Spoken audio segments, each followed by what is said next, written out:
பிதா சுதன் பரிசுத்தாவியின் பெயராலே ஆமேன். மரியே வாழ்க. என்ற இறைவார்த்தை, நீங்கள் தர்மம் செய்யும்போது உங்கள் வலக்கை செய்வது இடக்கைக்கு தெரியாதிருக்கட்டும். But when you help a needy person, do it in such a way that even your closest friend will not know about it. மத்தேயு நற்செய்தி அதிகாரம் 6 வசனம் 3. நம்மிடம் தாராளமான மனது இருந்தால் மட்டும்தான் இந்த இறைவார்த்தையின்படி நம்மால் வாழ முடியும். பிறரின் இயலாமையில் உதவும் பொழுது அவர்களின் இயலாமையை விளம்பரப்படுத்தி உதவுவதால் என்ன பயன் இருக்கின்றது? அந்த உதவியை பெறுபவர்களுக்கு தங்கள் இயலாமையை நினைத்து வருகின்ற வருத்தம்தான் மிக அதிகமாக இருக்கும். உங்கள் உதவியினால் ஏற்படும் பயனுக்கு மதிப்பில்லாமல் போய்விடும்.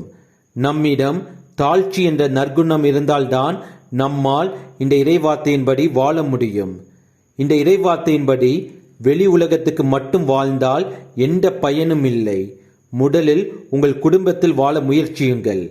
இந்த இறைவார்த்தையின்படி வாழ்ந்தால் நம்முடைய கடவுள் இயேசு கிறிஸ்துவின் ஆசீர்வாதத்தால் நம்மிடத்தில் சமாதானம் உண்டாகும்.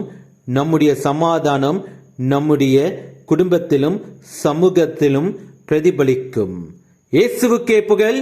மரியே வாழ்க. ஆமேன்.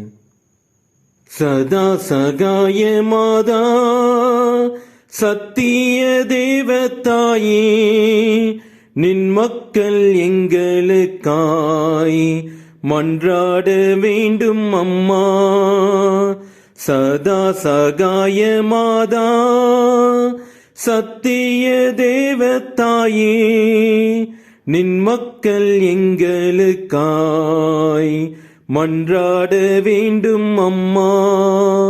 துன்பத்தில் வாடும் மக்கள் ஆயிரம் ஆயிரமாய், துன்பத்தில் வாடும் மக்கள் ஆயிரம் ஆயிரமாய், கண்ணீர் கனவாய் நின்று உம்மை யாம் கெஞ்சுகின்றோம்.